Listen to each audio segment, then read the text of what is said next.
Hi guys, I'm Adam Wilborn from WhatCulture. And I'm Adam Nicholas from WhatCulture, here to bring you all of today's wrestling news. What a lovely day it is as well. And we've got some good stories for you, including a controversial new champion over in New Japan Pro Wrestling. Charlotte Flair gives an update regarding why she's taking some time away from WWE. And on top of that, we also have backstage news regarding a story which I forgot about. Kenny Omega's booking in AEW. There you go. What about you, Adam Wilborn? What you got? Plus, another cinematic match set for the horror show at Extreme Rules, another episode of The Undertaker's Last Ride series, and another wrestler has tested positive for the ongoing Global Bastard. As always, if you want to skip to the story you want to listen to or watch, the timestamps are in the description. This is the news, but we start with that potentially third cinematic match being added at the horror show at Extreme Rules, which is this Sunday, ladies and gentlemen. Now, we already anticipate, of course, that the swamp fight between Bray Wyatt and Braun Strowman, which is non-title according to Wikipedia at the very least, that's obviously going to be a cinematic match, as is the one where, you know, Ray and Seth try and rip each other's eyes out. But now, according to the latest episode of the Sunday Night's Main Event podcast, Dave Meltzer has noted that the bar fight match set between Jeff Hardy and Sheamus, which was announced on last week's SmackDown, that could be the third cinematic match on the show. As always here, Adam Nicholas, WWE has found something that the WWE audience likes, and like a dad finding his son smoking, is forcing us to watch every match in that style. I think eventually we're just going to get to the point, aren't we, where the whole pay-per-view is just one long film. I think that's it. You're going to sit down as in a cinematic experience where you go in, grab your popcorn, and we're just going to watch a really long film of WWE. WWE does wrestling, which should be fantastic. You know, it's a shame because some of these will probably end up being all right. That's the thing. They can be done well, but like you say, WWE gets so excited when they get a new toy. They get a bit of success where they're giving a couple of guys some creative freedom, then they get their hands on it and they completely milk that cow dry. What a poor little cow that is. Yeah, it's undoubtedly still going to be one of the best things WWE Studios has created if they do that. It's going to win all the Oscars. But yeah, I think obviously the other two kind of have to be cinematic matches, in particular the ones where you have to remove an eye or stumble around the swamp and make it look good. But yeah, the bar fight, I don't think it needs to be cinematic. I don't mind it being taped, but I'm not sure about all this. My biggest question is, because WWE got a great track record with this, obviously, CGI has been thrown around for that eye out match, right? What does that look like? Because yes, this bar thing is interesting, but what about someone's eye getting taken out with CGI? Yeah, I'm not so sure about that. I dread to think what they are going to think. Because let's not forget, they don't do blood and guts wrestling. Vince McMahon said that himself. So are they going to try and make it comedy? Please, God, no. And just to reiterate, like, this wrestler has to be blind in one eye forever after this. Or do they do like in the Avengers where Thor would lose his eye and then just give him a glass eye, and then eventually after like a little while they're like, just use your normal eye now, we'll not bother with it. It's just an eye. Work, yeah. That's good. Yeah, something like that. I mean, you could call that a controversial decision, Adam Wilborn. I think we can both agree across the board. And speaking of controversial decisions, segue across to New Japan, because there's been one happening over there. My word, a lot of people are not happy about this. I will say there's some spoilers coming. If you haven't already watched New Japan's Dominion pay-per-views, either from last night or the night before, please maybe don't watch this. But if you are interested in finding out, then guess what? You got a new champion, and his name is Evil, of all people, has been crowned both the IWGP Heavyweight and Intercontinental Champion, having defeated Naito, having previously turned on him, and now joined the Bullet Club. Something I don't think anybody across the board saw coming at all, nor did they want to. But nevertheless, apparently there is some decent enough logic or method behind the madness, if you will. That's according to Dave Meltzer of the Wrestling Observer. Says the reason this has happened It's obviously because Jay White of the Bullet Club has been gone since February the 22nd. That was the last time Jay White was seen on New Japan, and essentially they're trying to build a new top heel in his absence because obviously Jay White is very good. And it seems Evil is the man they decided to pick with. They want to build a new star in his absence and hopefully help hold over the Bullet Club while Jay White is not there. But nevertheless, this is a very, very left field decision, and you know that's true when Michael Hamflett slid in your DMs going mad about it at the weekend. Adam Wilborn, your thoughts? Yeah, I'm reminded of that gif of Donald Glover. Is it from, I assume it's from Community, Yeah, when he walks in with the pizza. pizzas and everything's on fire. Yeah. I logged onto Twitter yesterday to just waves of fury, and I immediately just texted the Dudley boys going, right, I know I said I was going to keep up with New Japan, but what the bloody hell's going on? And I saw the photo of Evil with the 2 belts and just thought, oh, he's just a double champ. Okay, that's not too bad. And then went, wait a second. What? Intercontinental and heavyweight? Are you kidding me? With Dick Togo by his side. Indeed, yeah. A strange affair this, but I guess, you know, it's difficult with the travel restrictions, isn't it? That's the thing. They're still finding it hard to get wrestlers into Japan to do the wrestling shows. But still, it's an odd choice. Not an odd choice, but it's maybe not where you'd imagine they would have gone. Yeah, I can certainly understand the reasoning behind it as you've explained it there. Having said that, I've seen people comparing this on Twitter to Jinder Mahal winning the WWE Championship. Oh, dear me. It is highly controversial. I'm going to have to sit down with the Dudley boys and do a podcast about this today. WhatCulture Wrestling, wherever you get your podcast from, because I can't get my head around it. And Michael Sidgwick really wants to...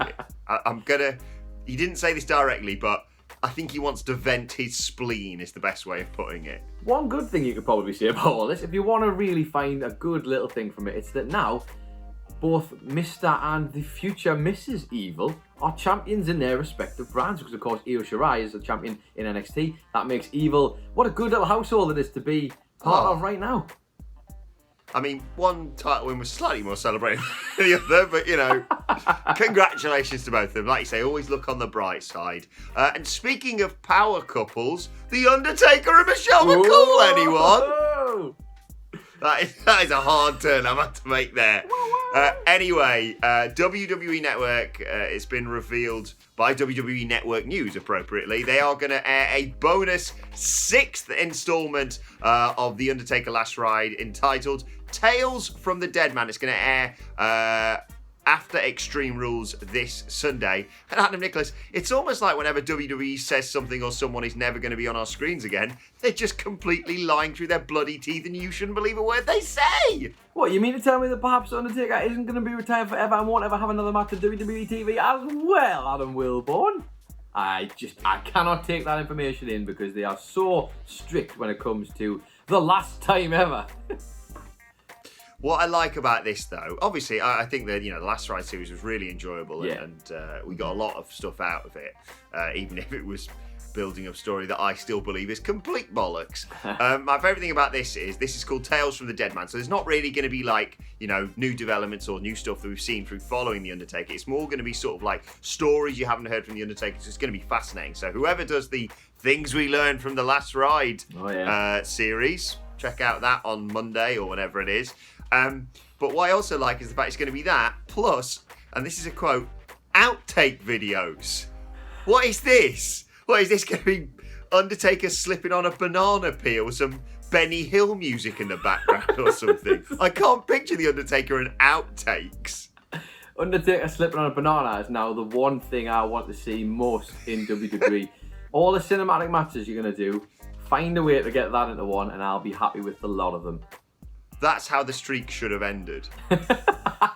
Slipping on a banana peel into a pin and taken down that way. God, I would love to see the real reason video behind that. The real reason the Undertaker slipped on a banana video. But Adam Wilborn, speaking of the real reason, how about that for a cheeky little segue? Let me tell you the real reason why Charlotte Flair has been off WWE TV recently. Now, we know that previously Charlotte had taken some time off because she'd had one of her breast implants had been leaking and caused silicone poisoning, which is quite worrying really when you think about it. This happened just after WrestleMania 34. Now she's taken some more time off from WWE as we speak, and apparently that is because she's going for another surgery. Now we should point out it's not a recurrence of the silicone poisoning that she's had previously. But basically, she took to Twitter to mention this, and she did a big long thread regarding it, because it sounds like something that's been bothering her quite a lot, because I imagine, you know what the internet's like, they will be doing a lot of talking over this. But let me just fill you in on what she said on Twitter.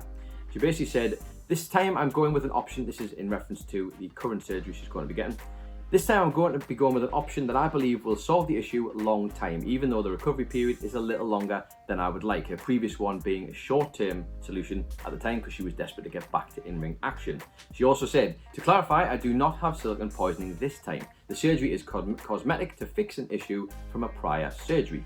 I'll be back when I'm ready. The body will be rested and the mind still focused on legacy, focused on this job, focused on being better, always being better." Now, obviously it's good to hear that it's not silicone poisoning again, because it sounds really worrying. That I'm not sure if anybody ever probably thinks about that when it comes to this sort of thing. But we obviously hope she kind of gets back as soon as possible, Wilborn, but also at the same time, you kind of think maybe it's, you always say this is your gimmick I'm leaning into here, maybe this is a blessing in disguise, because she's getting a bit of time away from television, and fans were starting to complain a little bit about the fact of her oversaturation on WWE TV. That's right, Adam Nicholas. You took the words right out of my mouth. It must have been when you were kissing me. Yeah, I think... Don't tell your wife about this. Indeed. I think this is probably the best for everyone. Obviously, awful to hear about the silicone poisoning. And if you're one of those people who's like, well, I don't think that she should have got those implants. Well, it's her body, it's her choice, so keep your opinions to your bloody self. Exactly. As always, I've already seen many people on Twitter chucking their two-penneth in when it's not wanted or needed. I also saw all you thirsty bastards responding to Paige's Twitch thing the other day. I've got my eye on you. Anyway, to return it to the central story here, though, it's the right thing to do in terms of, making sure longer term it is the safest for her to be able to continue working. And also, like you say, as much as WWE must be panicking and being like, we haven't got Becky, we haven't got Charlotte, what are we going to do? Trust me, you've got Sasha, you've got Bayley, you've got a whole host of young up-and-coming talents. Yeah. Let's not forget about Bianca Belair and Shayna Baszler, who you're not using for some reason.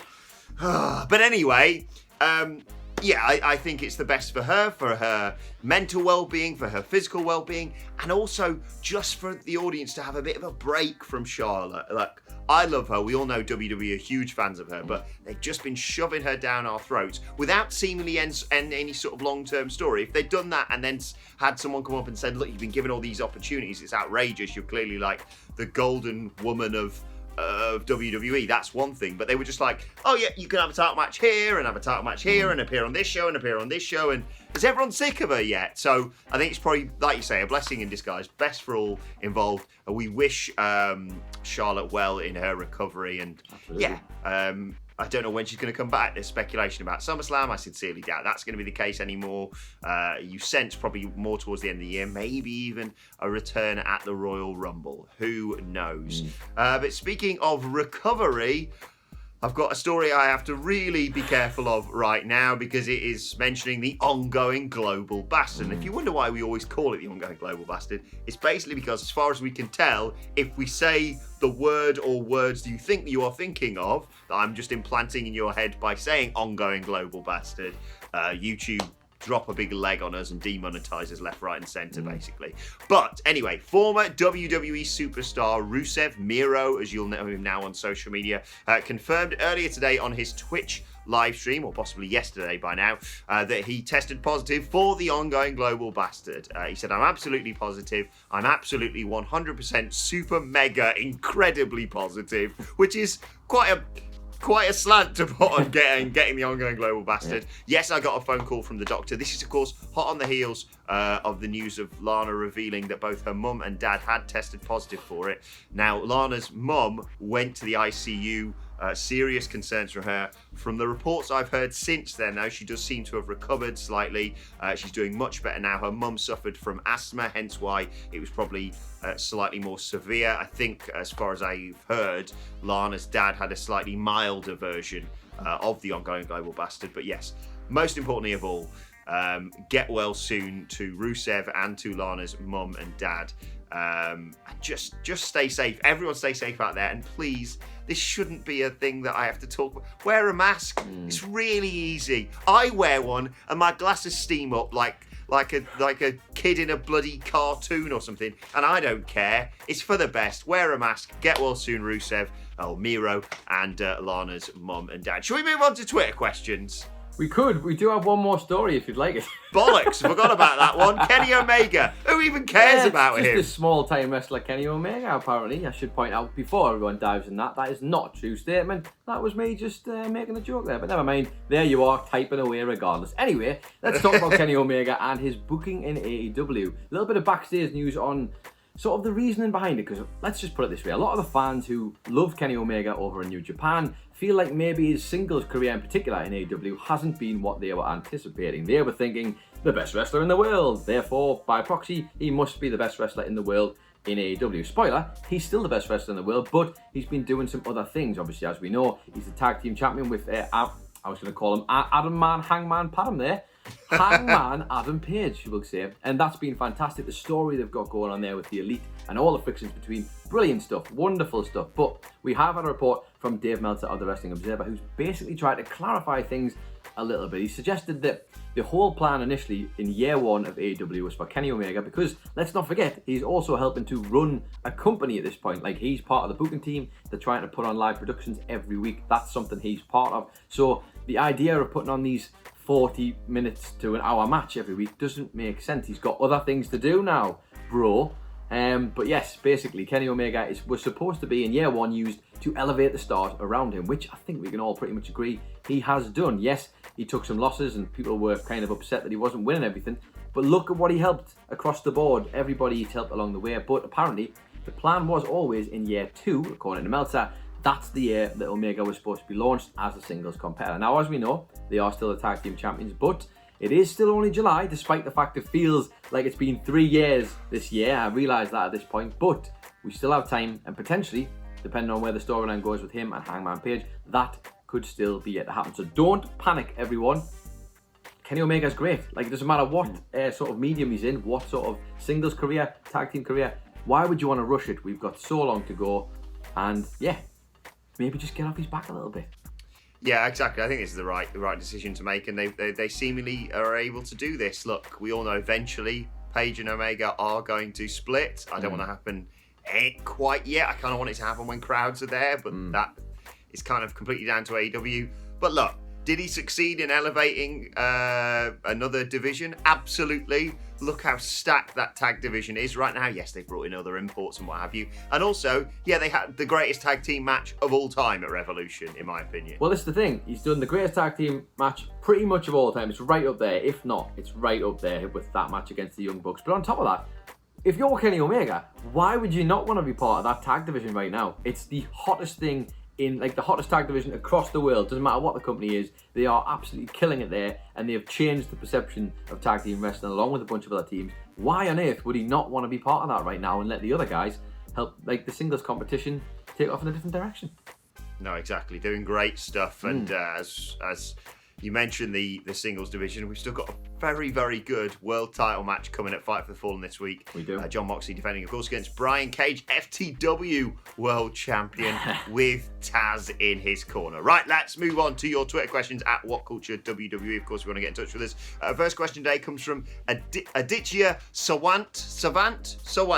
Apologies, Aditya, who says, was this week's SmackDown the worst WWE show ever? Only 3 matches, 2 roll-up finishers, 1 DQ, and 1 F-all karaoke WTF. Now, before we get into this, I want you to take a deep breath. I want you to take a deep breath and center yourself. I want you to, not you, the viewers at home, of course. I am actually talking to Adam Wilborn at this point, because I know that this has started to awake a few things within you, perhaps. Yeah, I was not in a good way after I saw this on Saturday morning. I just thought I'd just catch up on SmackDown.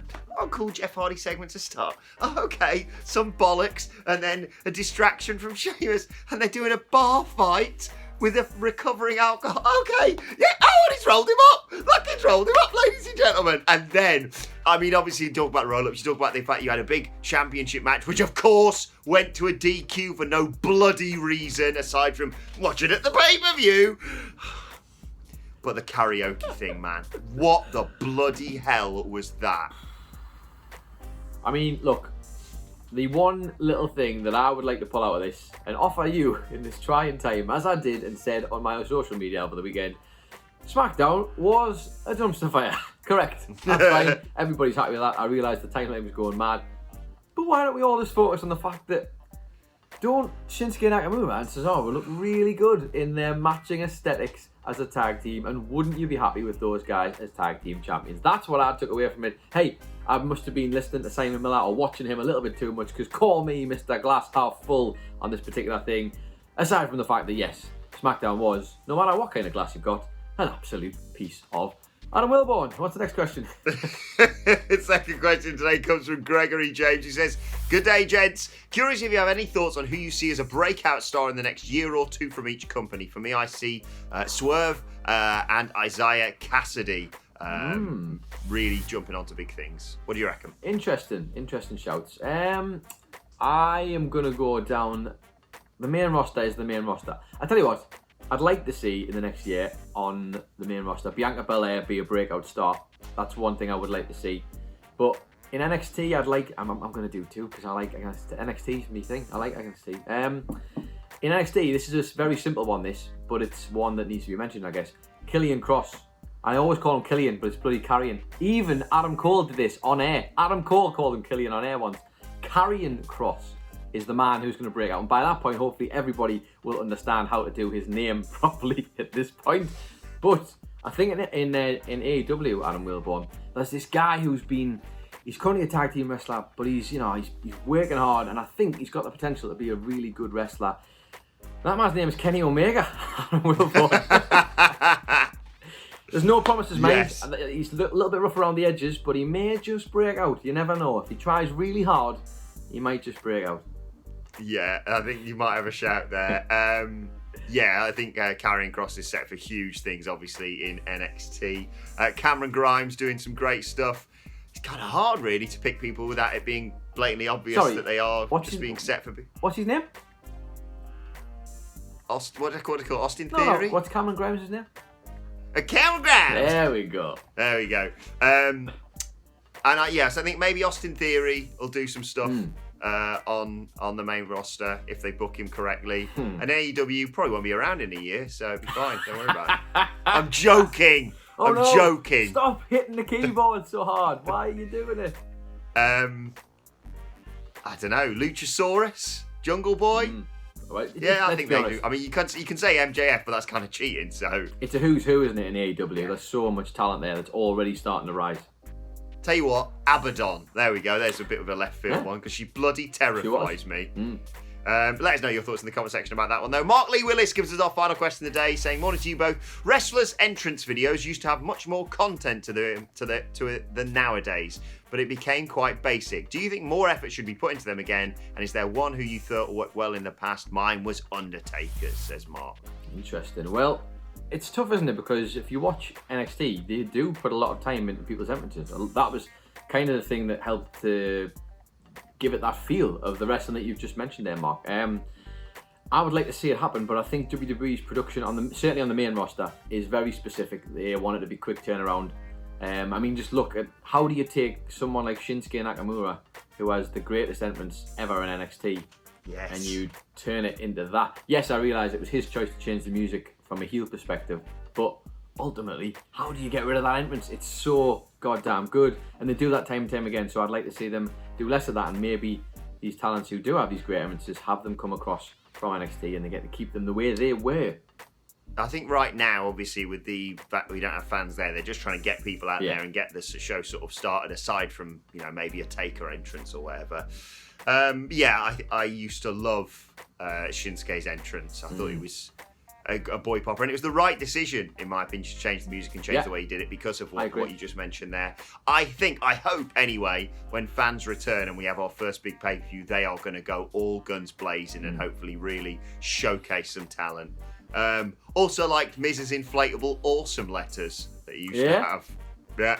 Fair. Or MVP's little tunnel that used to come out. I'm coming! MVP All tunnel. that, Eddie all good Guerrero's car was always good. Oh, I mean, yeah, who could someone hit needs the to lowrider? start. Yeah, someone needs to start entering in a car again. I know Bailey and Sasha did it a while back and what have you, but I love that. And obviously, FTR did until it was stolen, I think, by the Butcher and the Blade. But yeah, let us know in the comment section, and we'll quickly move on to today's. And finally, I'm not fully up to date with this, but have you seen what's going on in Impact Wrestling, Adam Nicholas?